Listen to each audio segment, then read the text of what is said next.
আজি আপোনালোকৰ মাজলৈ লৈ আহিলোঁ এখন সুন্দৰ অসমীয়া থালি। কল পচলা, ছজনা, তাৰপিছত বৰালি মাছ ঔটেঙা, বৰালি মাছৰ কণী ফ্ৰাই, বিভিন্ন ধৰণৰ শাক ভাজি, আমাৰ যিটো থলুৱা যিটো অসমীয়া বেঙেনা বুলি কয় সৰু বেঙেনাটো, বেঙেনা ভাজি, তেনেকৈ।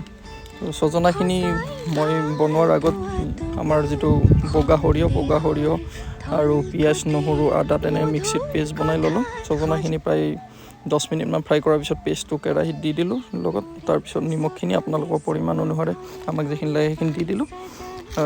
তাৰপিছত 10 মিনিটমান ফ্ৰাই কৰি তাত মই গৰম পানী দি দিলোঁ। গৰম পানী দি প্ৰায় আধা ঘণ্টা সময় ঢাকনি মাৰি তাক ৰাখি দিলোঁ।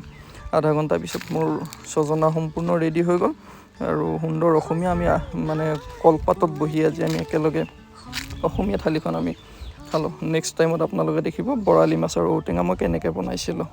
Thank U.